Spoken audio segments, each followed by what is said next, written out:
Pablo dice: el que no sabe gobernar bien su casa no puede gobernar la iglesia. Felizmente casado en este mes de mayo, el 2 de mayo para ser exacto, cumplimos 35 años de casado, 3 años de novio y tenemos una linda familia. Hoy estamos viviendo no solamente la etapa de padres, sino de abuelos. Somos abuelos de 4 nietos. En todo caso, esa es una breve reseña de mi presentación para que sepa quién los visita el día de hoy. Yo como pastor también soy muy exigente con el que se sube al altar, porque alguien que se sube al altar pues obviamente tiene que transmitir. Y como dijo Pedro y Juan, lo que tenemos te damos. Es decir, el predicador todo lo que tiene imparte. Y si un predicador es insujeto, eso es lo que va a impartir. Si un predicador es carnal, eso es lo que va a impartir. Si un predicador es desordenado, eso es lo que va a impartir. Nosotros como iglesia y como organización somos muy estrictos en ese sentido. Pero queremos sumarnos hoy a esta celebración, esperemos alinearnos con un mensaje para el grupo de intercesión y en general la iglesia pueda disfrutarlo. Vamos a abrir nuestra Biblia y quiero que me acompañen todos al Evangelio según San Lucas. Lucas capítulo número 13.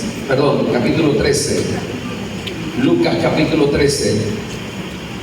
Todos ténganse por favor en el verso número 10. El Evangelio según San Lucas, capítulo número 13 y el versículo número 10. El que tiene se pone de pie en reverencia a las Sagradas Escrituras, así como somos reverentes al himno nacional.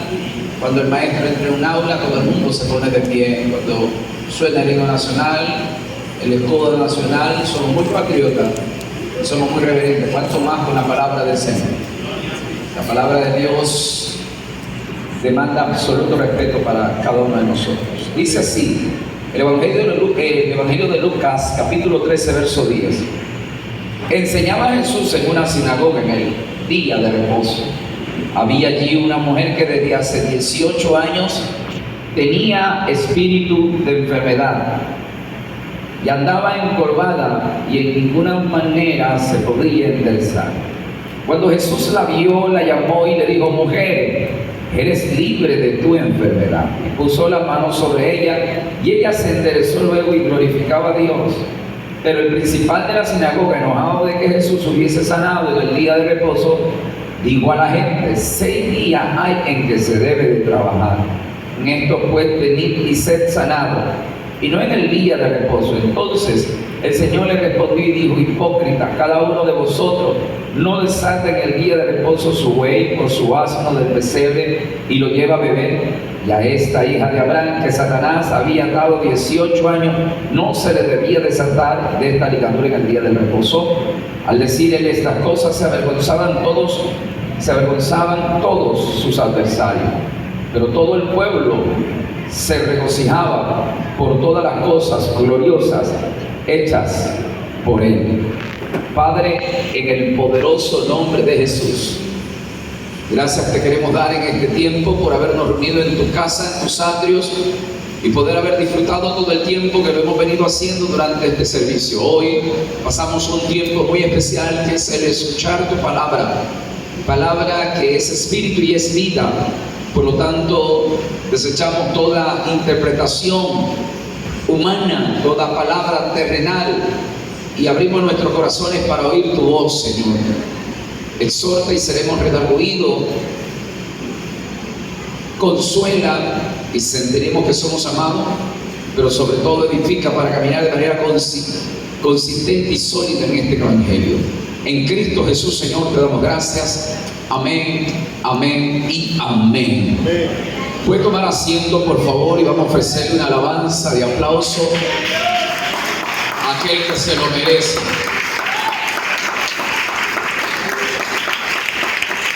No cierre su Biblia. Vamos a ver lo que la Biblia nos enseña el día de hoy. Y si estamos hablando de un ministerio de intercesión, tenemos que entender que la intercesión generalmente produce uno de los beneficios que se llama la liberación. Y la liberación dentro de la iglesia moderna o la teología moderna se la cataloga como algo innecesario, algo pasado al fundamentalismo y al fanatismo. porque se dice que es algo que produce el desorden, que produce, ¿verdad?, el griterío y cosas que en realidad desacreditan a lo que las Sagradas Escrituras enseñan. Nosotros como iglesia debemos entender que el mundo de los espíritus es real, que el día que el reino de los cielos sufrió violencia y división, el reino de los cielos se dividió en dos: el reino de las luces y el reino de las tinieblas. El apóstol Pablo nos habla ampliamente en el capítulo 6 de la carta a los Efesios y nos dice que no tenemos lucha con carne y sangre. Y antemano en el verso 10 dice: por lo demás, hermanos, fortaleceos en el Señor y en el poder de su fuerza. Y luego menciona y se vestió de toda armadura de Dios, porque no tenemos lucha con carne ni sangre. Nos habla de que el creyente debe de tener una batalla constante y permanente, no con el mundo natural, sino con el mundo espiritual, que esté estrictamente organizado bajo jerarquías que Pablo lo establece. El principado habla de príncipe, ¿verdad? Habla de gobernadores, habla de potestades y habla de jueces celestiales. Quiere decir que la iglesia se enfrenta diariamente a un mundo espiritual, pero para eso debe existir una iglesia que realmente ejerza la responsabilidad del ministerio de la intercesión. La iglesia que sabe interceder puede experimentar beneficio, y entre ellas es la libertad, lo que es liberación. Y usted dirá: pero pastor, ¿qué tiene que ver con lo que acaba de leer? Y es aquí donde he tomado una fracción de la Biblia muy importante que nos va a hablar de la liberación. ¿Por qué? Porque en realidad el mismo Cristo dice que el que peca es del diablo y es esclavo de Satanás. Quiere decir que Satanás vino a esclavizar, a encarcelar, a dominar, a soyugar la mente del ser humano pasado al pecado. Claro que sí. Por eso es que usted ve que el delincuente no nació y de pequeño deseó ser delincuente. El hombre cuando nace nunca le pasó por la cabeza ser homosexual, pero de repente aquel espíritu cautivó la mente y lo encarceló y lo arrastró bajo los deseos satánicos, bajo la influencia de todo tipo de pecado, llámese droga, llámese problema sexual, moral, y el mundo enteramente está cautivado. De hecho, este país, Satanás ha descendido con gran fuerza y ha dominado la mente de muchas personas, y la crueldad no conoce nombre en este país.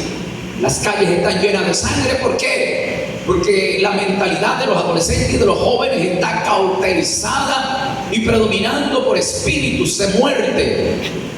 Básicamente, quien podrá liberar a este tipo de personas no es un gobierno nacional, no son las Fuerzas Armadas, no es la Policía Nacional, no son los jueces, fiscales, no son la Asamblea Nacional ni las leyes. La Biblia dice: conoceréis la verdad y la verdad os hará libre. Juan 8:32, pero 8:34 también menciona y dice: si conocieres al Hijo del Hombre, ¿verdad? Si el Hijo del Hombre os libertare, seríamos verdaderamente libres. Es decir, la iglesia está llamada a bregar con estos temas. Una nación bajo un gobierno, ¿verdad?, democrático, republicano, como quiera llamarse, ellos tienen el poder, ¿verdad?, para regenerar una ciudad y un país. La infraestructura, pueden armar, ¿verdad?, avenidas, parques, pueden hacer malecones, pueden hacer toda una infraestructura, un tendido eléctrico de mejor calidad, calles de buena calidad, edificios, parques, avenidas, ¿verdad?, semaforización, arbolización y embellecer una ciudad. Ellos pueden regenerar la zona urbana, pero quien puede regenerar al ser humano no es un gobierno, es Dios por medio de la iglesia. Mientras la iglesia no ejerza el ministerio de la liberación, una sociedad se sumerge, se hunde y entra en decadencia.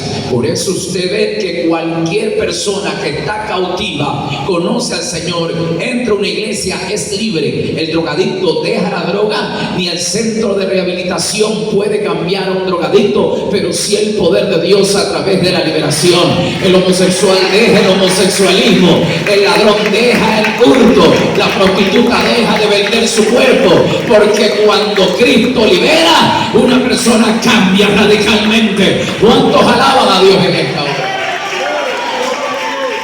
Entonces, si me tocaría ponerle un tema a este mensaje, le pondríamos los desatados. Diga conmigo, desatados. Desatados.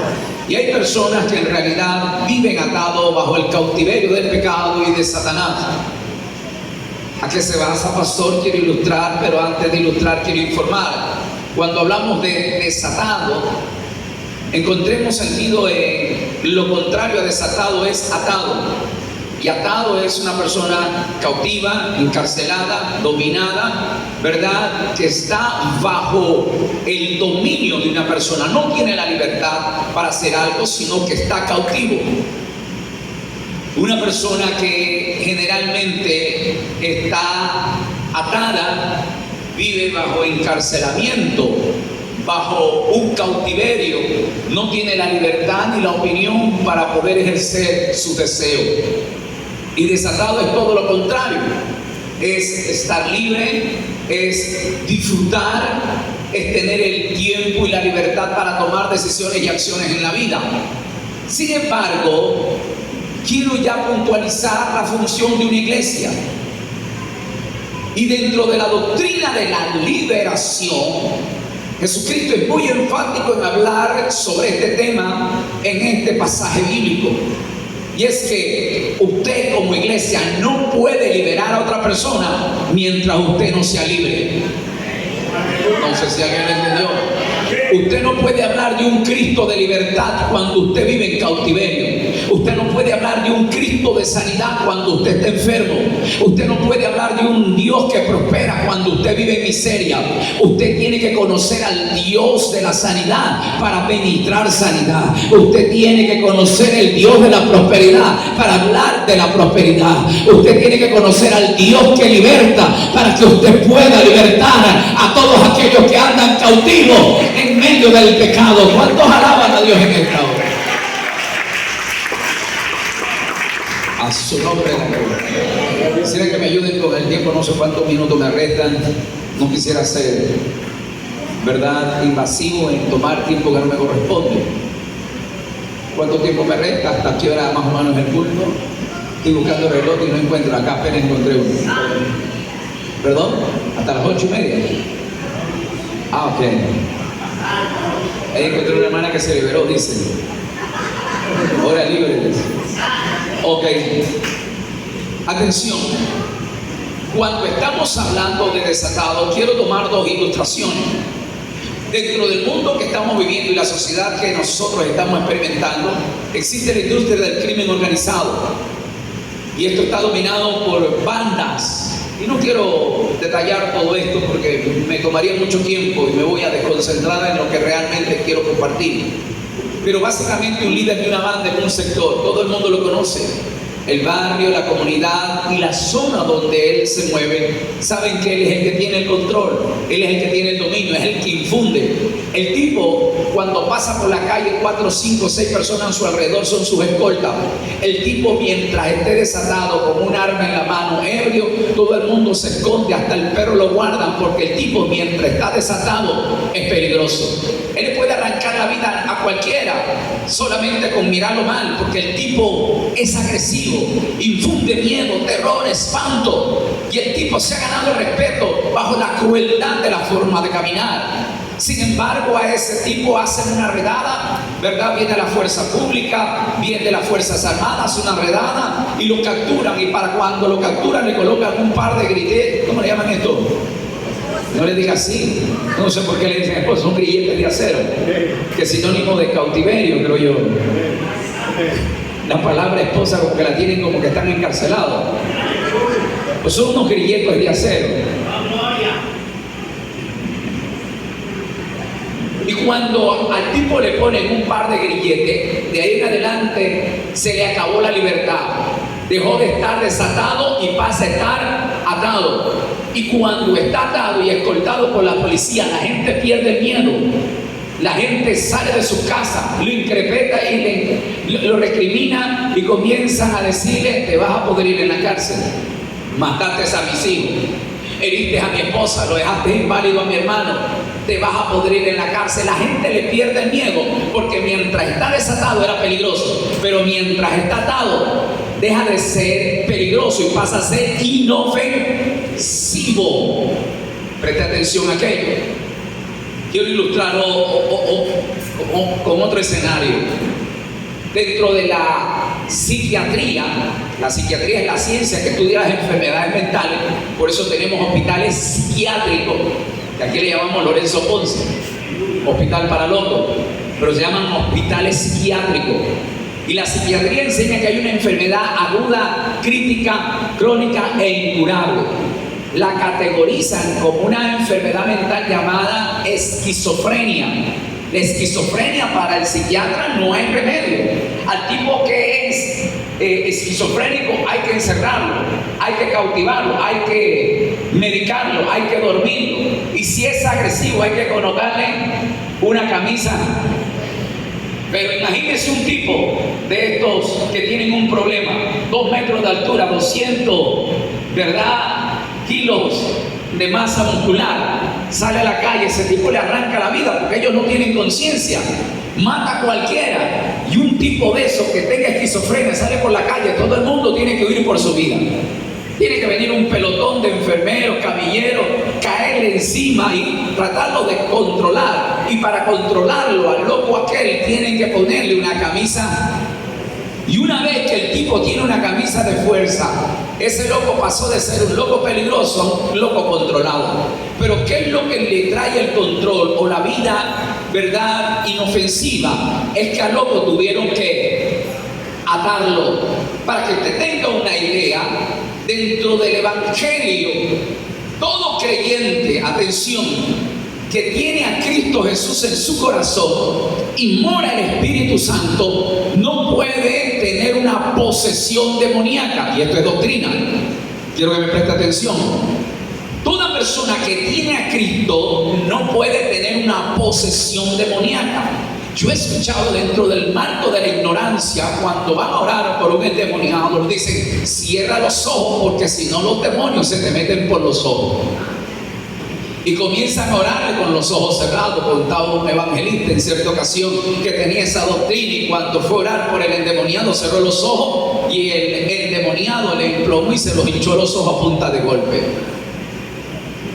Porque él pensaba que el demonio se entraba por los ojos. Jesús dijo: donde hay luz no puede haber tiniebla. Donde está Cristo en mi corazón, el diablo no puede entrar ni a kilómetros pudiera ingresar. Porque donde hay luz no puede haber tiniebla. Porque si es Cristo Jesús y el Espíritu Santo mora en el corazón de un creyente, ningún demonio, ningún espíritu inmundo, ninguna obra del diablo puede dominar tu corazón y tu cuerpo. ¿Cuántos alaban a Dios en esta hora? Ok, quiero entrar al punto. Esto es doctrina, atención. Los espíritus inmundos, los demonios, no pueden poseer el cuerpo de un creyente que tiene el Espíritu Santo. Y usted dirá: pero pastor, yo he visto evangélicos caer endemoniados. Una cosa es que cargue una Biblia, otra cosa es que sea un hijo de Dios. Porque hay gente que puede venir a la iglesia y esté dentro de una iglesia, pero no puede estar dentro del evangelio. Porque una cosa es estar dentro de una iglesia y otra cosa es estar dentro del evangelio. Otra cosa es que la iglesia esté contigo y otra cosa es que Cristo esté contigo. De silencio. Porque hay gente que puede venir a la iglesia de manera religiosa. Si no, mire, las iglesias católicas están llenas de gente, pero ninguno de ellos hace la voluntad del Señor. Hay evangélicos que son mentirosos. Hay evangélicos que todavía adulteran y fornican. Hay evangélicos que todavía se tiran una copita escondida. Hay evangélicos que tienen 3 hasta 4 mujeres. Y no porque carguen una Biblia son evangélicos. Esos pueden caer endemoniados y revolcados al piso echando espuma. Pero un verdadero cristiano, estoy hablando de aquel que tiene a Cristo Jesús y que el Espíritu Santo mora en un creyente. Esos no pueden ser dominados por un espíritu. Lo que sí puede pasar, y présteme atención, es que un espíritu puede generar influencia, incidencia, pero también puede traer, ¿verdad?, cautiverio en su mente, atarlo. Una cosa es estar posesionado y otra cosa es estar atado. Pastor, explíquemelo un poco mejor. Claro que sí. Jesús está camino al madero y Pedro se le atraviesa: Señor, no vayas. Este es el mejor momento de nuestro ministerio. El evangelio se ha difundido y la fama ha recorrido el mundo de aquel entonces. No mueras. Jesús mira a Pedro y no lo mira a Pedro, sino le dice: apártate de mí. Pedro no le dice Satanás. Ahora Pedro está hablando bajo la influencia. No es que Pedro está endemoniado, ni Pedro tiene un demonio, pero sí tiene una influencia en la cual puede en este momento interrumpir y obstaculizar el propósito de Cristo, en el cual era su ruta a la cruz del Calvario. Y es que hay espíritu que traen influencia. Segunda de Timoteo capítulo 1 verso 7 dice Pablo a Timoteo: Dios no nos ha dado un espíritu de cobardía, sino un espíritu de poder, amor y de dominio propio. Lo que Pablo está exhortando es a Timoteo que hay un espíritu que lo está influenciando, lo está motivando a tener miedo, espanto y salir corriendo en el ministerio. Cuando Pablo escribe esto, Pablo ya está en la cárcel con una sentencia que va a ser decapitado. Esto invade de miedo a Timoteo y Timoteo quiere huir y salir corriendo. Pero Pablo le escribe: ve acá, lo que te hace correr y temblar no es Dios, sino un espíritu que está tratando de cautivar tu mente. Porque el verdadero creyente, dijo Pablo, recibe un espíritu de amor, poder y de dominio propio. ¿Cuántos alaban a Dios en esta hora? Ahora bien, el diablo, ¿qué quiere hacer con la iglesia? Como él no puede posesionar el cuerpo de un creyente, sí lo puede atar, lo puede controlar, lo puede dominar, lo puede subyugar a su antojo y convertirlo en un títere. Hay creyentes que comenzaron en el espíritu y terminaron en la carne. Creyentes que tenían un llamado poderoso, pero ahora generalmente están sumergidos en el rencor, en la envidia, en el celo y con una venganza en su corazón. Están atados. Y es que el diablo le teme a una iglesia que esté desatada, porque mientras la iglesia está desatada, el diablo tiene que salir corriendo. Entonces, ¿por qué el diablo no corre el día de hoy? Entonces, ¿por qué la iglesia no corre? Tal vez porque tampoco crece, porque el diablo está atando, está amordazando, está atando de pie y de mano. Por eso es que no puede ver la libertad genuina, ni tampoco la efectividad de la iglesia de este tiempo. Por eso el ministerio de la intercesión tiene que entender que está llamado a desatar los dones, a desatar los ministerios y a desatar una gloria en medio de estos tiempos. ¿Cuántos alaban a Dios en esta hora? Ok. Quisiera terminar aquí mi introducción y comenzar a predicar el día de hoy. Lo hice leer unos textos.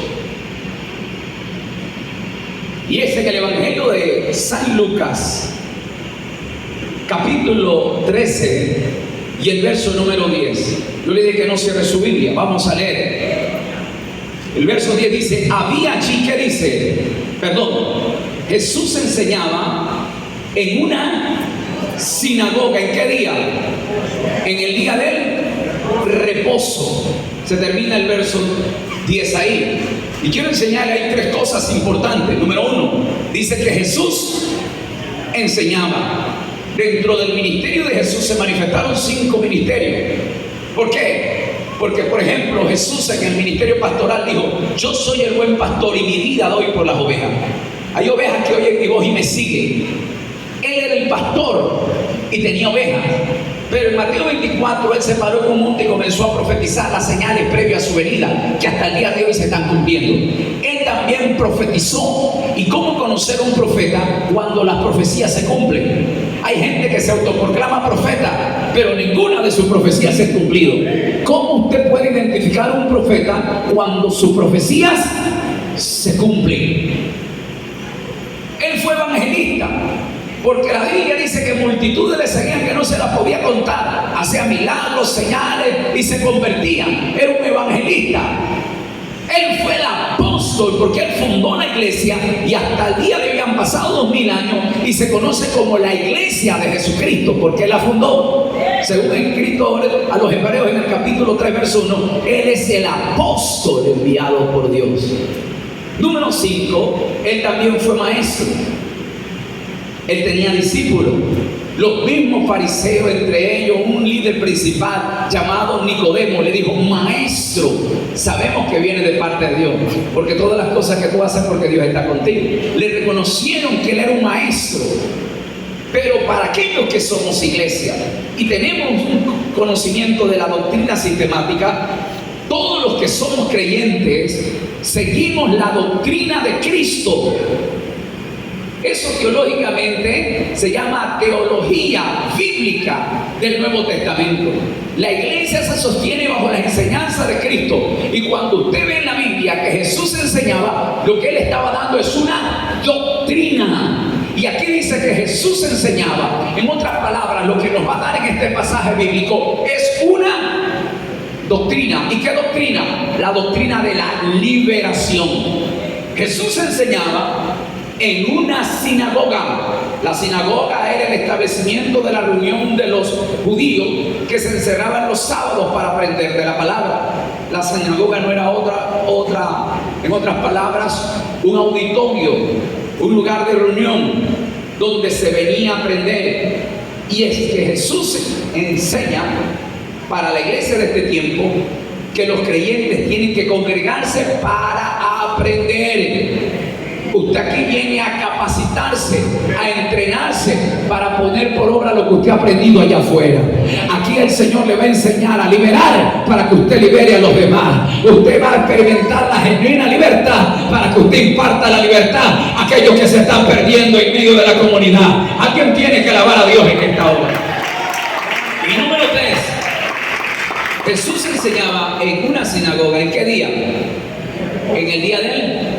Para el judío el séptimo día era el sábado y el primer día de la semana el domingo. Nosotros, como tenemos el calendario gregoriano, el primer día de la semana es el lunes y el último es el domingo. Atención, los judíos, los israelitas, el sábado, que es el séptimo día, es sagrado. Ellos no trabajan, se encierran y aprenden.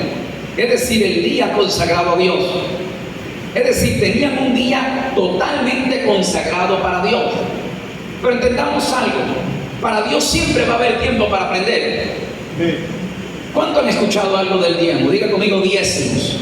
A ver, pastor, no tiene nada que ver el diezmo acá con lo que está hablando ahora. Sí, porque hay gente que solamente piensa que el diezmo tiene que ser con dinero solamente. Y la Biblia dice que Dios quiere que dé el diezmo de todo. Diga conmigo: diezmo de todos. Atención, un día, ¿cuántas horas tiene? ¿Cuántas? 24 horas. Sácale el 10% a las 24 horas. 2 horas con 40 minutos. Esas 2 horas con 40 minutos no son tuyas, son del Señor. ¿Qué es lo promedio que dura un culto diariamente? De lunes a domingo, 2 horas con 40 no le pertenecen ni a Facebook, ni a TikTok, ni a Instagram, no le pertenecen ni a Netflix, no le pertenecen ni a la farándula, ni a los canales, ni a las telenovelas, le pertenece a Dios. Y esto se convirtió en un velorio. 2 horas con 40 minutos no son tuyas ni mías, son del Señor. Silencio. Imagínese desde el día que usted se convirtió hasta el día de hoy, ¿cuánto no le está debiendo al Señor? Por eso que están atados, ¿no? Sinónimo de atado, hay gente que usted dice: ah, qué video, TikTok, 10, 30 segundos, déjame ver un ratito. Y cuando vio, como eso tiene algoritmo, inteligencia artificial, cautivó, vio automáticamente ese video que lo vio del principio al fin. El algoritmo te va a enviar 30 videos más. Y cuando te diste cuenta, ya el cielo oscureció y todavía estás pegado en un celular. Pero ponga ese mismo creyente sentado a escuchar un mensaje, ni 30 segundos y ya están roncando. Sencillamente ellos están atados. ¿Cómo me habla de una iglesia de poder? Si muchos vienen a la iglesia, son los que vienen más tarde y desatado. Pero cuando usted estaba en el primer amor y estaba desatado, era el primero que llegaba y el último en irse. Era el que más le gustaba trabajar y más le encantaba servir. Pasaba en la presencia de Dios, orando, ayunando y derramando su corazón delante de su alma. Pero quiero llegar al punto. Dice que Jesús enseñaba en una sinagoga en el día de reposo. Es decir, lo que está diciendo Dios, los que están desatados, siempre van a sacar tiempo para el Señor. Usted dígale a la iglesia, 3 días de ayuno no puedo. Pero ese mismo día le dicen, oye, te invito a la playa, todo pagado 3 días. ¿A qué hora salimos? Eso es sinónimo de que una iglesia está y requiere de manera emergente pasar por el ministerio de liberación. Pero hay veces que hay gente que está en el ministerio de la intercesión que necesitan ser. Ay, Señor, otra vez me metí en un velorio. Déjeme continuar. A mí me dijeron que me vaya de largo, pero yo todavía no estoy predicando. Oiga esto. El verso 11 del capítulo 13 que estamos dando lectura dice lo siguiente. Por eso usted dije, tenga la Biblia abierta. Por eso Pedro dijo, si alguno habla, ande conforme a la palabra del Señor. Verso 11, ¿qué dice ahí? Había allí una mujer que desde hace 18 años tenía ¿qué? Espíritu de ¿qué? Enfermedad. ¿Y qué más dice? Y andaba encorvada y de ninguna manera se podía enderezar. Antes de entrar en materia, por favor permítanme enseñarle algo. La Biblia no hay que leerla por leerla. La Biblia no hay que estarla viendo como cualquier librito, libro. La Biblia es la palabra del Señor. Jesús dijo, mis palabras son espíritu y son vida. Esa palabra es tan viva que usted la puede leer y cuando se da de cuenta usted está llorando. Porque tiene vida. Porque hay gente que no la lee de manera espiritual, sino de manera carnal. Entonces, para entender la Biblia, el Señor nos habla mínimamente, para mencionarle 5 de ellas, 5 lenguajes en las cuales muchas veces nosotros no la entendemos. Y quiero mencionarle las 5 de ellas rápidamente. 5 lenguajes, si yo le hablo ahora en mandarín o en chino, no me va a entender. Si yo le hablo en ruso, tampoco me va a entender. Si yo le hablo en quechua, tampoco me va a entender. Te maneja el castellano, el español. Pero la Biblia nos habla que Dios menciona su mensaje en 5 lenguajes. Lenguaje número 1, diga conmigo, parábolas. Jesús usaba mucho las parábolas para hablar y el pueblo no le entendía. Ni los mismos discípulos, estando 3 años y medio con él, no entendían. Sacaban 0 en la materia de parabología. Entonces siempre se utilizó tanto en el Antiguo y el Nuevo Testamento el lenguaje de las parábolas. Me encantan mucho las parábolas y estudiarlas vamos a entender muchas cosas. Por ejemplo, en el capítulo 15 de Lucas, usted va a encontrar 3 parábolas. Voltee 2 páginas y mire el capítulo 15 de Lucas. ¿Quién encontró el 15? ¿Cuántas parábolas encuentra usted en ese capítulo? 3 parábolas. Número 1, la parábola de la oveja. Número 2, la parábola de la moneda. Y la parábola del hijo. En las 3 parábolas se pierde algo. Se pierde una oveja, se pierde una moneda y se pierde un hijo. En las 3 parábolas nos está enseñando que en el mundo se pierde, pero en Cristo se recupera. Y Él nos enseña cómo recuperar cosas. Qué interesante. Pero cuando alguien no entiende las parábolas, tuerce y pasa por alto y no lee eso porque no lo entiende. Y hay mensajes que nosotros tenemos que entender. Por ejemplo, ahí nos está hablando mensajes eclesiásticos, mensajes de finanzas y mensajes de familia. Cómo recuperar la oveja, cómo recuperar la moneda, cómo recuperar al hijo. 3 mensajes, diferentes dimensiones. Pero en el capítulo 13 que estamos dando lectura, devuélvase por favor al verso 11, se nos habla en 5 lenguajes para entender este versículo número 11. Número 1, el lenguaje de las parábolas. Número 2, el lenguaje de las alegorías y las metáforas.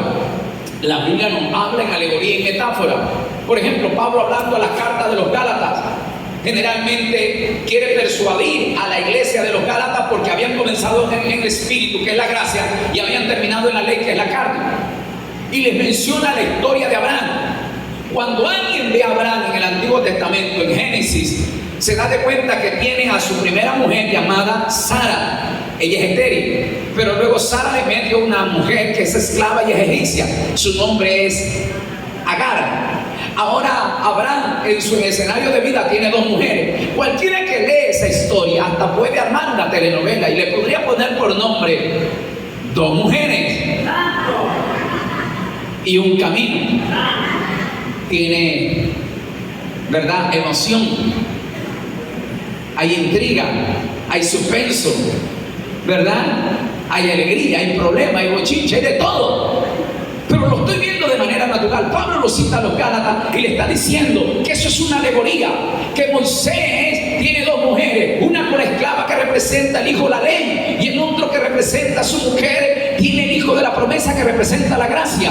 Abraham generalmente da nacimiento a dos hijos, la ley pero también la gracia. Generalmente Pablo le está dando a entender: ustedes siguen a Abraham y siguen a Moisés, pero se quedaron con el hijo de la esclava que es la ley y han despreciado al hijo de la promesa que es la gracia, porque por gracia soy salvo y no por obra para que nadie se gloríe. ¿Cuántos alaban a Dios en esta hora? Entonces, hay gente que lee la Biblia de manera literal cuando hay ahí mensajes escondidos en medio del lenguaje, de la alegoría y la metáfora. 3 lenguajes, van ahí 4. El lenguaje de las simbologías. La Biblia nos habla de manera simbólica desde Génesis hasta Apocalipsis. Por ejemplo, en el huerto del Edén vemos 2 árboles: el árbol de la ciencia del bien y el mal y el árbol de la vida. Pero Cristo representa el árbol de la vida. Él mismo dijo: yo soy el camino, la verdad y la vida. Él dijo: yo soy la resurrección y la vida. Él, como el árbol de vida, dijo: yo soy el pan vivo que descendió del cielo. Es decir, el que come de Cristo no muere, sino que vive en la eternidad. Simbología. Él mismo dijo: yo soy la luz del mundo, yo soy el buen pastor, yo soy el papa. En fin, él mencionaba en simbología un sinnúmero de símbolos que tienen una representación y a la vez un significado. Apocalipsis es un libro que está lleno de simbología y hay gente que lo quiere interpretar de manera literal. Un monstruo con 7 cabezas, parece que estuviera viendo una película de terror. Sin duda alguna está lleno de simbología, y el que no entiende ese lenguaje tuerce y no interpreta de manera correcta. Número 5, la numerología, porque los números en la Biblia tienen un significado y ellos no están ahí por estar, ni para rellenar un versículo, sino marca una estadística, pero también marca una representación y un significado. Con estos 5 lenguajes quiero ir rápidamente a interpretar el verso 11. Ahora sí, devuélvase al verso 11. ¿Qué dice el verso 11? Había allí, quedan 5 minutos y yo todavía no predico. Había allí deténgase ahí, una mujer que no se le da nombre, una mujer que en el Nuevo Testamento representa a la iglesia. ¿Por qué? Porque Jesús comienza a hablar dentro de las parábolas. Mateo capítulo 25 dice: la parábola del reino de los cielos. El reino de los cielos es semejante a 10 mujeres vírgenes. Habla de la iglesia, 5 prudentes y 5 insensatas. Viene el novio, habla de las bodas del Cordero. Jesucristo y la iglesia, la novia del Cordero. Segunda de Corintios capítulo 11 verso 1 dice: toleradme un poco de locura. Sí, toleradme. ¿Por qué? Porque usted lo concedo de Dios, porque he procurado desposarla para un novio. Habla de que Pablo lo ve a la iglesia como la novia del Cordero. Por eso es que en Lucas capítulo 15 decíamos: ¿o qué mujer que tiene 10 dracmas y pierde una? Habla de la iglesia y habla del 10%, que habla del diezmo de la iglesia. Cuando uno tiene el concepto de la simbología, prácticamente se da de cuenta que ciertas figuras representan algo. Por eso Apocalipsis también habla de la gran ramera, una mujer que representa la religión o la iglesia falsa. Oh, qué interesante. Cuando entonces aquí se menciona había hecho una mujer, está hablando de la iglesia, de cada uno de nosotros que representan que podemos caer en un problema. Había hecho una mujer que desde hace, ahí menciona un número, y ahí tenemos que ver dentro dentro de la numerología, ¿qué representan los números? El 1 representa unidad, poder, gloria. Dios es trino, pero se manifiesta en un solo Dios, porque en la unidad hay poder. Si dos de vosotros se ponen de acuerdo por cualquier cosa, mi Padre que está en el cielo lo hará. Padre, que sean uno como tú y yo somos uno, porque en la unidad está la fuerza. Aquí 3 millones de ecuatorianos ponen a un presidente, pero 200,000 personas en la calle de Quito pueden votar a un presidente con un solo lema, diciendo un pueblo unido. Uy, Dios mío, aquí hay muchos sindicalistas, hay que tener cuidado, que al pastor lo pueden sacar aquí, porque la unidad trae poder. 1 significa unidad, poder, gloria. 2 significa, ¿verdad?, discípulo, porque Cristo mandaba de a 2 a discipular. 2 significan tiempo, Antiguo y Nuevo Testamento. 2 representa la ley, la gracia, el espíritu y la carne, el cielo y el infierno, Cristo y Satanás, el bien y el mal, la bendición y la maldición. 3 significa lo tripartito.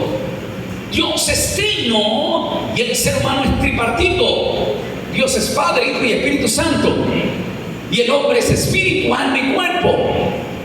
No tengo el tiempo para explicarle aquello porque no voy a poder continuar. 4 significa las 4 columnas que sostienen este reino. 4 son los evangelios que hablan del nacimiento, la vida, el ministerio, la muerte y la resurrección de Cristo. 4 son los seres vivientes que adoran a Dios de día y de noche. 4 son los extremos de la tierra. 4 son los puntos cardinales. 4 son las estaciones de tiempo. 4 son las columnas que sostienen este reino. 5 significa la mano fuerte de Jehová. 5 son los ministerios. 5 significa prudencia.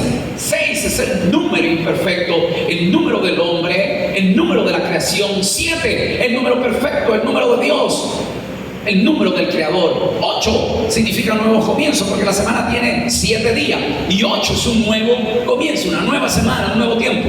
El mundo fue creado y reproducido la humanidad por 2 personas, Adán y Eva. Pero en el capítulo 6 comienza un juicio y Dios hace construir un arca. ¿Y cuántos se salvan humanos en esa arca? 8 personas. Noé, su esposa, sus 3 hijos y sus 3 nueras. 8 personas. Y el mundo fue repoblado nuevamente por 8 personas. Un nuevo comienzo. 9 significa la dispensación del Espíritu. 9 son los frutos del Espíritu. 9 son los dones del Espíritu. 10 significa mandamiento, obediencia, autoridad. Porque con dedo de Dios y en tabla de piedra Dios escribió los 10 mandamientos. 11, 11 es el número de pacto, porque el 11º hijo de Jacob se llama José y le hace una túnica de colores, y colores representa pacto según el arco iris, que después en el capítulo 11, capítulo 10 de Génesis, se vio y Dios hizo un pacto con el hombre donde nunca más iba a destruir la tierra por agua, y como señal puso un arco iris, era el pacto. 12 significa gobierno, cambio de temporada. ¿Por qué? Porque cuando Dios llama a Jacob, le cambia el nombre, le llama a Israel. Israel tiene 12 hijos. Esos 12 hijos luego se convierten en las 12 tribus de Israel, y luego se convierten en las 12 provincias de Israel. Y luego Dios pone un rey, y al rey le pone a 12 ancianos y 12 príncipes, y forma un reino, el reino de Israel. Cuando Cristo viene, ¿a cuántos discípulos llamó? A 12. Y Él dijo: el reino de los cielos entre vosotros. Por eso Apocalipsis capítulo 4 dice: vi yo, Juan, a 24 ancianos postrados con su corona. ¿Por qué 24 y por qué corona? Porque corona representa gobierno y 24 significan 2 gobiernos. El gobierno del Antiguo Testamento en la ley y el nuevo gobierno del Nuevo Testamento en la gracia. Los 12 eran los de la tribu de Israel, y los 12 son los apóstoles del Cordero, que representan el gobierno de la iglesia. Oh, mi alma adora a Dios. Por lo tanto, el 12 significa gobierno o cambio de temporada. ¿Por qué significa cambio de temporada? Porque usted 11:59 de la mañana dice buenos días, 12 y un segundo dice buenas tardes. 11:59 de la noche, hoy es viernes, 12 y un segundo dejó de ser viernes y pasó a ser sábado. Yo tengo un mensaje que lo titulé las 7 medianoches, pero no tengo el tiempo para explicarlo porque yo no estoy hablando de esos temas. Pero quiero darle a entender que los números tienen un significado en la Biblia. 13, un número muy esotérico para la sociedad nuestra. No te cases ni te embarques. Martes 13, viernes 13, Freddy Krueger, el depredador, Chucky. Y la industria cinematográfica cogió el 13 para ponerle terror, espanto, miedo y vender películas de terror. El 13 Es un número esotérico, de miedo, de mala suerte. Pero el 13 en la Biblia representa plenitud o representa Emanuel. ¿Cómo es eso? ¿Emanuel qué representa? ¿O qué significa? Dios con nosotros. ¿Cristo a cuántos discípulos llamó? A 12. ¿Cristo en medio de ellos? 13. Dios con nosotros. Y si Dios con nosotros, ¿quién contra nosotros? ¿Cuántos alaban a Dios en esta hora? Nosotros como seres creados, nuestro número imperfecto es el 6. Y 7 es el creador. 7 más 6, 13. Pablo dijo, ya no vivo yo, mas Cristo vive en mí. Lo perfecto se metió en lo imperfecto, lo eterno en lo mortal, lo digno en algo indigno, lo amoroso y perfecto en algo imperfecto. Y ahí forma la palabra Emanuel. Si Dios con nosotros, ¿quién contra nosotros? Por eso Pablo dijo a los Colosos, en Cristo estamos completos. ¿Cuántos alaban a Dios en esta hora? Ahora se da cuenta que cuando la Biblia aparece en un número, en un versículo, es porque ahí hay un mensaje. Pero déjame ir al 18 porque allá me dice que se me acabó el tiempo y yo todavía no salgo del verso 11. Dice, había allí una mujer, la iglesia, que desde hace 18. ¿18 qué representa, pastor? Dentro del marco de interpretación bíblica entendemos que el 18 tiene una influencia satánica. Explíquemelo, pastor. Apocalipsis dice, aquí hay sabiduría y el que tenga entendimiento entienda que el número del hombre, el número de la bestia, el número del hombre, y su número es 666. ¿Cuántos 6 aparecen ahí? 6 por 3 de la Trinidad. Así como Dios es trino y perfecto, Satanás también. Pero no voy a hablar de eso porque es entrar en Apocalipsis, otro tema. Pero ahí aparecen 3, 6 por 3, 18. Si usted lee el libro de Gálatas, la carta de Pablo a los Gálatas, en el capítulo 5, verso 19, Pablo dice, manifiestas son las obras de la carne. Habla de adulterio, fornicación, lascivia, inmundicia, y menciona 18 características de la carne, del hombre que se rebela contra Dios. Si usted lee la segunda carta de Pablo a Timoteo, en el capítulo 3, habla del carácter de los hombres en los días postreros, ¿verdad? Ávaros, infatos, ¿verdad? Y menciona 18 características del hombre que no se sujeta a Dios. 18 es el número que aparece aquí. Pastor, pero ¿cómo usted lo quiere relacionar en este texto? ¿Verdad? Con el mal. Lea el verso 16 del capítulo 13 donde usted está leyendo conmigo. Lucas 13, 16. ¿Qué dice ahí? Y esta hija de Abraham, que Satanás, ¿quién la había atado? Satanás la había atado por ¿cuánto? Entonces ahí relaciona el 18 con Satanás. Es decir, no nació en corbata, sino que 18 años atrás el diablo dominó, cautivó, la ató por 18 años de su vida. ¡Qué silencio! Por eso es necesario el ministerio de la liberación o de la intercesión. Leamos nuevamente el verso 11. Había allí una mujer, una iglesia, que desde hace 18 años, ¿qué dice ahí? Léalo textualmente. Tenía, y eso no, y esa palabra es clave. Tenía, la palabra tener significa convivir con algo. Yo tengo un lunar, me meto a la ducha y el lunar sale después de la ducha conmigo. No me lo puedo sacar, no es postizo. No sé si me estoy dando a entender, ¿verdad? Yo me acuesto y se levanta, el lunar está conmigo.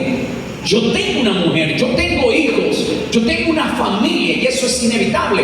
Y ellos conviven conmigo. No sé si me estoy dando a entender. Lo que Cristo está diciendo, que esta mujer, esta iglesia, tenía espíritu. Es decir, ese espíritu convivía, estaba paralelamente desarrollando un estilo de vida. Esto es interesante. Esta mujer tenía espíritu ¿de qué? De enfermedad. Atención, hay enfermedades patológicas físicas, corporales, pero también hay enfermedades espirituales. Síntoma de una persona que está enferma espiritualmente, sencillo. Usted le pregunta, diagnosticándole fácilmente, ¿cómo está? ¡Ay! ¿Qué tiene? De todo. ¿Qué está pasando? La vaca flaca. O sea, usted está diagnosticando que esa persona está enferma. Y así tenemos una iglesia que está enferma. Una iglesia que está enferma no puede sanar a otra. Una iglesia que está atada no puede liberar a otro. Y ese es el grave problema que tenemos en la iglesia. Hemos desconocido que tenemos una lucha y existe un ministerio de intercesión. Y el ministerio de intercesión es para romper toda cadena, es para libertar al cautivo, es para levantar al cautivo. Alguien tiene que adorar y alabar a Dios en esta hora. Diga conmigo, estoy desatado. Más fuerte, hay que desatar las cuerdas vocales. Diga conmigo, estoy desatado. Y soy peligroso. Eso es interesante, porque hay gente que estoy desatado, pero cuando discuten con el marido, que cuando juega Barcelona y mete un gol, hasta fónico vienen a la iglesia. Atención, dice que tenía espíritu. Tener significa convivir, es decir, ese espíritu convivía con ella, con esta iglesia, desde su casa hasta que entraba, desde que se acostaba hasta que se levantaba. Espíritu de enfermedad. Yo te voy a dar un ejemplo, mis amados. Saúl fue ungido por Dios. La Biblia dice que cuando Saúl fue desechado, el espíritu de Jehová se apartó de él. Pero dice que vino un espíritu malo de parte de Jehová que lo atormentaba. No estaba posesionado, sino que lo influenciaba. En otras palabras, era medio bipolar. Cuando entraba David, hijo mío, mi yerno preferido, mi paje de armas, mi guardaespaldas, mi mano derecha, cuando venía el espíritu, agarraba la lanza y lo quería matar. Y la gente decía, pero oye, que está loco, es medio bipolar. Sí, trastorna su conducta de manera inmediata. Ahorita está riendo, celebrando, y ahorita está llorando y queriendo matar. Que está loco. Y hay muchos evangélicos, muchos cristianos bipolares. Eso es lo que dice la psicología. Pero espiritualmente son espíritus que lo están atormentando. Y si me toca hablar de la influencia espiritual, la Biblia habla en el Antiguo Testamento que el espíritu de celo venía y lo atormentaba. Hay espíritu de celo, espíritu de cobardía, y hay un sinnúmero de espíritus que yo le podría hablar en esta hora. Como dice Pablo a los Efesios capítulo 4 verso 23, y renovaos el espíritu de vuestra mente. Pero no tengo el tiempo, ese reloj me dijo que se me acabaron los minutos. Hay que poner una recarga. Oiga esto, tenía un espíritu ¿de qué? De enfermedad. Es decir, una iglesia enferma tiene como consecuencia un estilo de vida desastroso. Sigue leyendo el verso conmigo. Tenía un espíritu de enfermedad y como resultado, ¿qué dice? No, corbada no, antes de encorvada dice andaba. No, oye, porque esa palabrita parece insignificante, pero tiene un gran significado. Tenía espíritu de enfermedad y andaba. La palabra andar significa desarrollar un estilo de vida, una forma de vida. 18 años su vida cambió. 18 años después andaba. Es decir, cambió su estilo de vida. Su forma de vida fue diferente. Y hay cristianos que cambian de un día para otro y te dicen, oye, pero tú no eras así, ¿qué te pasa? Yo no soy monedita de oro para agradarle a todo el mundo. Oye, pero tú no eras malejeño, ahorita estoy como agua para chocolate. O sea, cambian drásticamente. Y uno se pregunta, ¿pero qué le pasó? Dice que andaba, optó por un estilo de vida diferente. Y oiga esto, andaba, ¿qué dice? ¿Andaba qué? Encorvada es tener una mala formación en la columna vertebral y tener una posición fetal. Voy a ilustrar. Encorvada es caminar de esta manera. Está condenada a ver hacia abajo y no puede ver. Quiere decir que cuando este espíritu trae influencia en la iglesia, la encorva, la tuerce hacia abajo para conectarlo con la tierra y desconectarlo con el cielo. Por eso que hay creyentes que se afueran en la tierra y pierden su relación con el cielo. ¿Por qué llegas tarde? Es que tuve que coger otro trabajo, un cachuelito, unas horas extra. Pero ¿por qué ya solamente viene los fines de semana? Es que hasta el día viernes tengo trabajo. Y perdóneme que la próxima semana me comprometí el fin de semana. Se están terrenalizando, se desconectan del cielo para conectarse con la tierra. Si no, pregúntele a un profeta en el Antiguo Testamento llamado Balaam. Él estaba tan conectado con el cielo que tenía el poder para bendecir y maldecir. pero cuando le ofrecieron, se desconectó del cielo para conectarse a la tierra. Y hay mucha gente que está más conectado con la tierra que con el cielo. No me dejes solo, que otra vez me metí en un velorio. Dice que andaba ¿cómo? Encorvada. Y corvada significa tener una mala formación en la columna vertebral y te hace caminar torcido, en otras palabras, chueco. ¿Y cómo andan los evangélicos de este tiempo? Oh.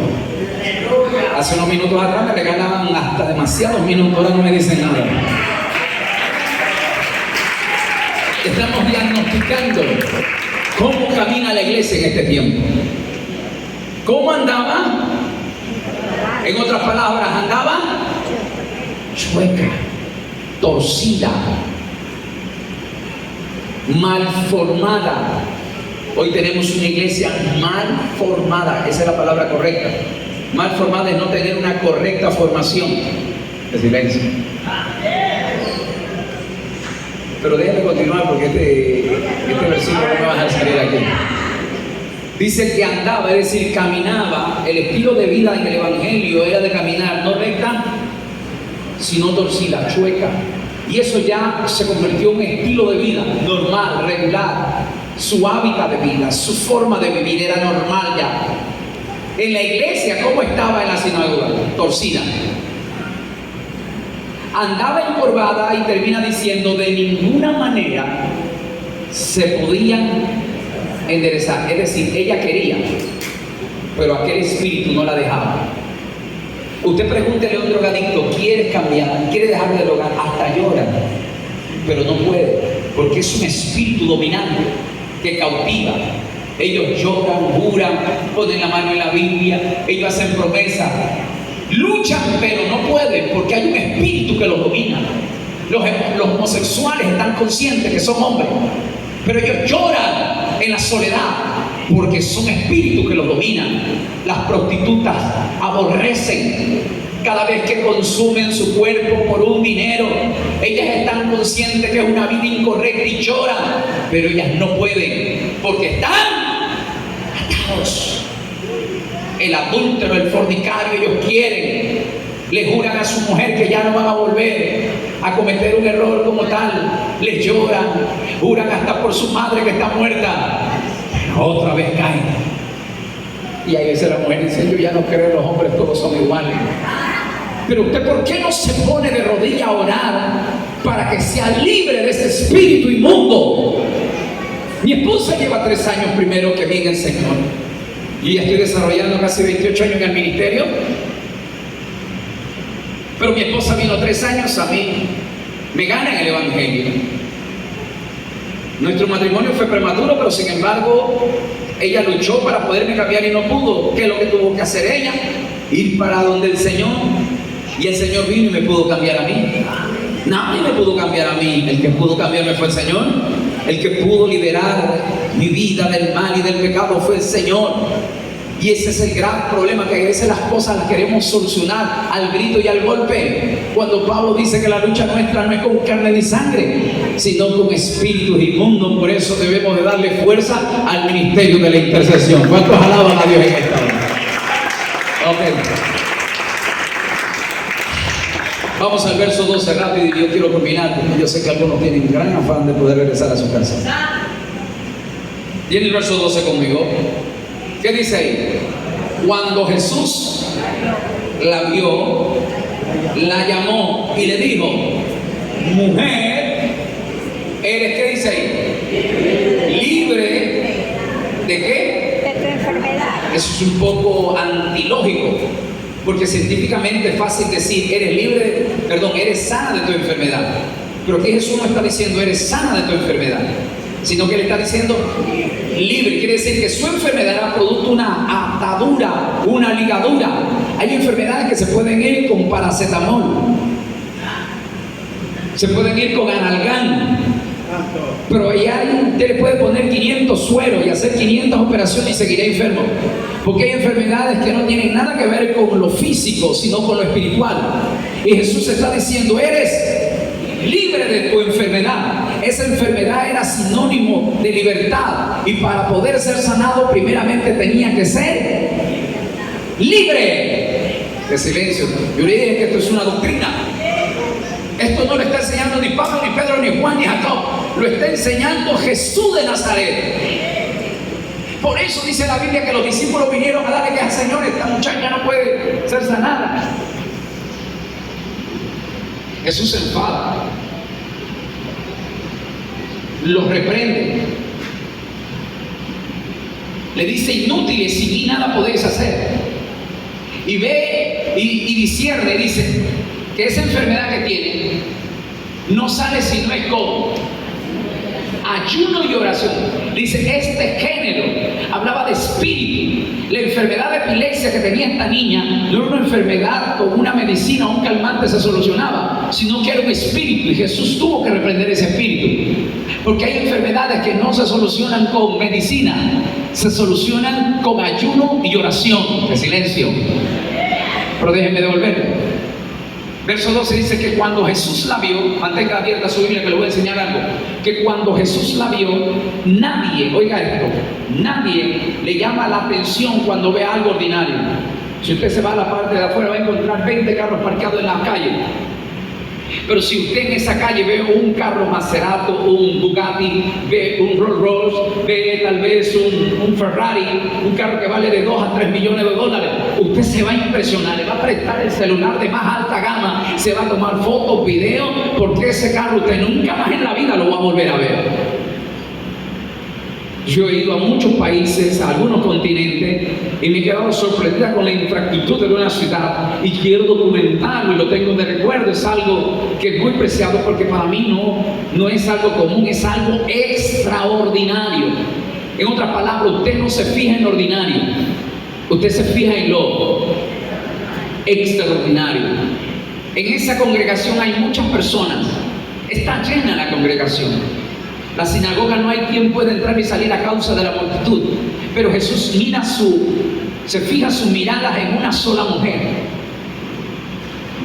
Yo quiero decirle que en la actualidad hay 8.000 millones de habitantes en la tierra, pero Dios puso su mirada en usted. Los hombres la menospreciaron y no la valorizaron, pero Dios es extraordinario. Quiere decir que usted vale mucho y vale mucho para el Señor, porque de lo más vil y de lo más menospreciado escogió Dios para avergonzar al sabio, y lo débil del mundo para avergonzar al fuerte. Y Dios mira no como mira el mundo. Ay. Espérese, que le dije que coja la Biblia y no se la pierda. Jesús la vio. ¿Y cuántos creen ustedes que cuando Dios llama para cosas grandes? Más fuerte, ¿cuándo cree usted que cuando Dios llama a alguien lo llama para cosas grandes? Usted lo leyó, pero ni siquiera se dio cuenta. Verso 11, vamos a leer nuevamente. Había allí una... ¿Cómo aparece la palabra mujer? Minúscula y mayúscula. Minúscula. Toda la gente ahí veía a esa mujer en minúscula, la menospreciaba. Verso 12, cuando Jesús la vio, ¿cómo la vio? Verso 12, ¿qué dice? Mujer, pero ¿cómo aparece la palabra mujer? Y es que Jesús no mira como mira la gente. Por eso le dije, nadie lo vio. Y es que la Biblia no hay que leerla como una telenovela o una revista de Condorito. Oiga esto, dice que verso 12, cuando Jesús la vio, la llamó y le dijo mujer, en letras mayúsculas. Quiere decir que Jesús la llamó, y la llamó no en minúscula sino en mayúscula, porque cuando Dios te llama para cosas grandes. Yo quiero decir y darle buenas noticias a cada uno de ustedes. Cuando Dios te llamó de las tinieblas a su luz admirable, pero usted todavía ni se termina de enterar las cosas grandes que Dios tiene preparadas. Pastor, yo he visto cosas grandes, no es nada comparado con lo que Dios tiene preparado para cada uno de ustedes. ¿Cuántos alaban a Dios en esta hora? Ahora Jesús la está viendo y la están llamando, y como la llama, no la llama como el mundo, como la iglesia la está llamando. La sinagoga la miraba en minúscula, pero Cristo la mira en mayúscula. Así que sáquese las lágrimas, salga de la cárcel de la depresión que el diablo la ha metido diciendo que usted no vale para nada y no sirve para nada, porque eso es lo que el diablo te ha vendido por muchos años. Pero Cristo en esta noche te viene a decir que tú vales y vales mucho, y viene algo extraordinario para cada uno. Mire, que yo lo entendí hace 28 años de mi vida atrás. Yo era un suburbano, yo me crié en el suburbio de Guayaquil 38 años de mi vida.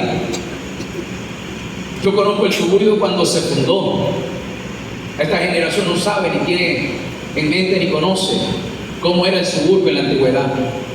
Yo fui a vivir en el suburbio a fines de los años 70, donde las casas estaban asentadas en manglares, las casas de caña, de madera, y habían puentes infinitos que te llevaban a la parte más recóndita del estero salado. Yo no me voy a avergonzar de dónde Dios me sacó, porque hay gente que mira atrás y dice, ¡ay, chuma!, cuando ellos vienen de la chuma.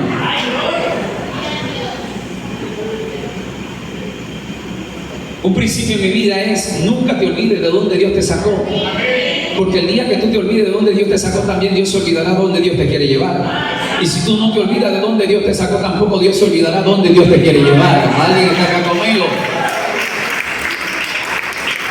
Yo sé lo que es majar lodo, yo sé lo que es correr puente. Y yo pongo a recordar mi vida en el pasado. Yo decía, yo soy el hombre más afortunado. Yo era hasta pelucón, porque mi casa tenía una central de aire acondicionado. Entraba aire por las paredes de caña y por el piso de tabla. Éramos tan pelucón que cada uno teníamos un puente. Un puente desestresante que usted solamente lo sabía correr y caminar. Aprendí a nadar en el club de natación más importante de la ciudad de Guayaquil, el Estero Salado. Como todo niño pelucón, tenía yo un hobby. Cuando bajaba la marea, cogía un mejillón, todo lo que se movía. Yo vengo de allá, de lo que era cargar agua en tanques, en baldes. Yo de allá vengo. Usted viene de allá. Entonces era mi vecino. Parte de madera era. Ok. Yo vengo de allá, pero un día Dios me llama del suburbio de Guayaquil, donde nadie me costaba dar un centavo por mí. Y cuando Dios llama, llama para cosas grandes. Dios no tiene patentizado su espíritu en una nación y se diga, en Puerto Rico, República Dominicana, en Norteamérica y Europa está Dios. No, el mismo espíritu que está en ellos también está en ti. La misma sangre que fue vertida para la salvación también fue salvada. Fuiste salva tú también. El mismo Cristo que tienen ellos lo tenemos nosotros. Que lo tienen que entender. Pero cuando Dios te llama para cosas.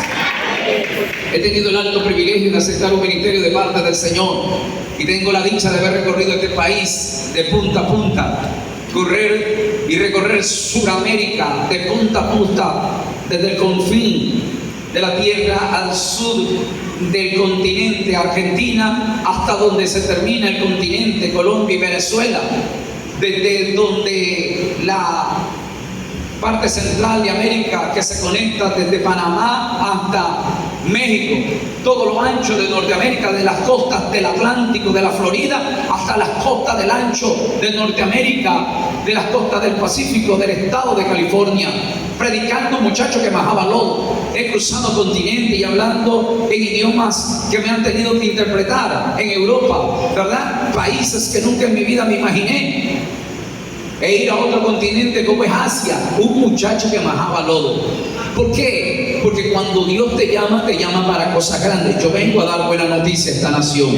Yo vengo a decirle que Dios tiene reservada la última y más grande gracia en avivamiento para esta nación. Pero esta nación comienza a surgir cuando se agiten las aguas, cuando comience a levantarse los aposentos altos en ayuno y oración, y algo comience a abrirse en el cielo y derramarse sobre la faz de la tierra en esta nación.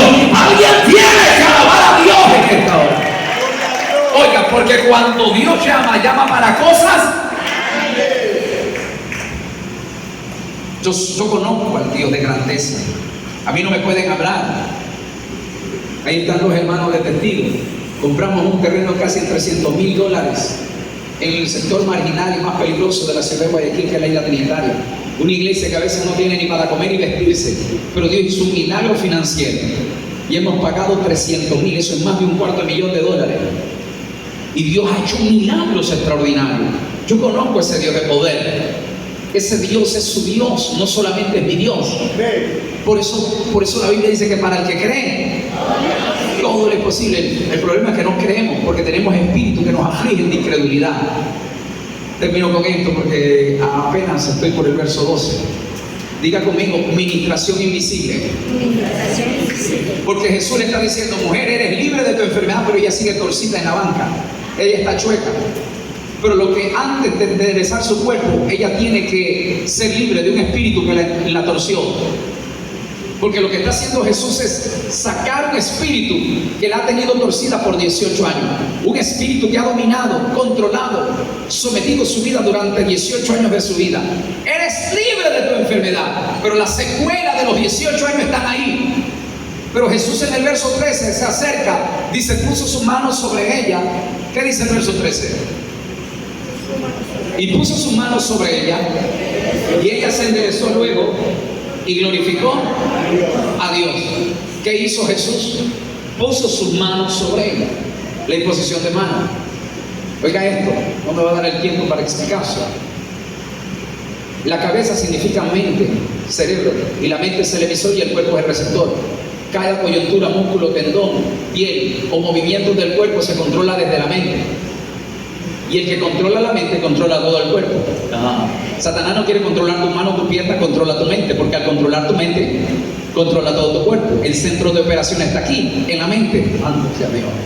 Por eso dice, renovad el espíritu de vuestra mente. Por eso el diablo vino a oscurecer, entenebrecer y a cauterizar la mente del ser humano. Porque el que controla la mente controla el cuerpo. Jesús expulsa al espíritu que está dominando la mente, y una vez que ya no hay espíritu, viene Cristo, pone las manos sobre ella. Santo Dios. Y el que controla la mente controla todo el cuerpo. Y dice que cuando puso las manos sobre ella, se enderezó. Porque las órdenes se emiten desde la cabeza. Por eso que Cristo es la cabeza y tú y yo somos el cuerpo. Qué interesante. Puso las manos sobre ella y ella se enderezó. ¿Y qué termina haciendo en el verso 13? Glorificó a Dios. Diga conmigo, ministración visible. En el verso 12 no pasa nada. En el mundo natural no pasa nada, pero en el mundo espiritual sí, pero nadie está viendo lo que sucede en el mundo espiritual. Pero en el verso 2, verso 13, se endereza y glorifica a Dios. ¿Cuál es la señal de una persona que es libre? Glorifica a Dios. Hay hermanitos que están en la iglesia que parecen momia y tienen cara de limón agrio. Pero un creyente que es libre, ese es el que más grita en la iglesia, el que más salta, el que más danza. Por eso le dije, diga conmigo, estoy desatado. Hay algunos que necesitan ser libres. Diga conmigo, estoy desatado y soy peligroso. El verso 13 dice que se enderezó luego y glorificó a Dios. Verso 14, 15 dice que eso molesta al líder de la sinagoga, y el Señor en el verso 16 hace transición de identidad. Diga conmigo, transición de identidad. Verso 16, con esto estoy terminando. No voy a explicar nada de lo que me resta porque no me da el tiempo. Verso 16, perdón. Y a esta hija, más fuerte, y a esta hija, detente ahí. El verso 11 aparece mujer en minúscula. Verso 12, mujer en mayúscula. El líder de la sinagoga se opone y a Dios se le antoja ya no decirle hija con mujer en mayúscula, sino ahora le dice hija. Diga conmigo, transición de identidad. Por eso mientras más gente se levante en contra de ti, mientras más gente te trate de menospreciar, mientras más la gente te trate de humillar, hay un peso de gloria que viene del cielo para sobre ti. Si tú tienes un llamado de Dios, la aflicción son mecanismos y métodos que te promocionan a otro nivel de gloria. Porque mientras la gente más te humilla, Dios más te exalta. ¿Cuántos alaban a Dios en esta hora? Diga conmigo, transición de identidad. Mujer en minúscula, mujer en mayúscula, ahora dice hija. Y de mujer a hija hay una gran distancia. Porque la hija es heredera y coheredera conforme a la gracia de Cristo Jesús. Y a esta hija de Abraham, Abraham significa el padre de la fe y el padre de todos los espíritus de Dios. Y esta hija de Abraham, que Satanás la había atado 18 años, no es necesario que sea liberada. Yo vengo a decirle que dentro de este aniversario, este ministerio de intercesión tiene la profunda responsabilidad de desatar el avivamiento más grande en esta congregación. Aquí no tenemos que orar para buscar un beneficio personal. Para eso enciérrese en su habitación y en el secreto. Ore a Dios, y Dios, que le escucha en los secretos, lo recompensará en lo público. Pero cuando usted venga a la casa del Señor, la responsabilidad es la congregación de los santos. Y Dios tiene atado tal vez dones, ministerios, pero Jesús dice que todo lo que yo desate en la tierra será desatado en el cielo. Y todo lo que yo ate en la tierra será... Alguien tiene que adorar a Dios. Termino con esto. Jesús en el capítulo 11 va a Betania 4 días después de muerto Lázaro. Marta no quiere que resucite a su hermano porque ya dice que hiede, apesta, 4 días está muerto. Y así hay líderes que cuando hay ministerios que caen no quieren que se los restaure. Porque cuando los ministerios se restauran, ellos otra vez tienen que pasar a la silla. Pero cuando el ministerio estaba caído, ellos se levantan de la silla y ponen arriba. Jesús va a resucitar a Lázaro y él hace una administración invisible. Dice: Lázaro, ven fuera. Esa palabra desciende hasta el seno de Abraham, agarra el espíritu de Lázaro, lo mete en un cuerpo que está en estado de descomposición. Pero esa palabra comienza a regenerar nuevamente células, tejidos, coyuntura, músculo y piel, y restablece su cuerpo. Pero cuando sale Lázaro no puede caminar, porque dice que tiene atados sus pies, sus manos y un sudario en su rostro. Ahora Lázaro no puede caminar. Jesús le dice a sus discípulos desatarle. Santo Dios. Diga conmigo: ministración invisible y ministración visible. Jesús le dice a sus discípulos que lo desaten, porque hay una parte que va a ser Dios y otra parte que van a ser los ministerios. Por eso usted no se enoje con su pastor cuando le llama la atención, porque lo está desatando y lo está enderezando. Y no mire usted como el Chavo del 8, solo a mí, solo a mí, solo a mí. Es porque Dios te está enderezando, Dios te está arreglando y Dios te está perfeccionando. Alguien tiene que alabar a Dios en esta hora. A mí nunca me ha gustado predicar algo que yo no he vivido. Si yo lo estoy predicando, porque lo he vivido.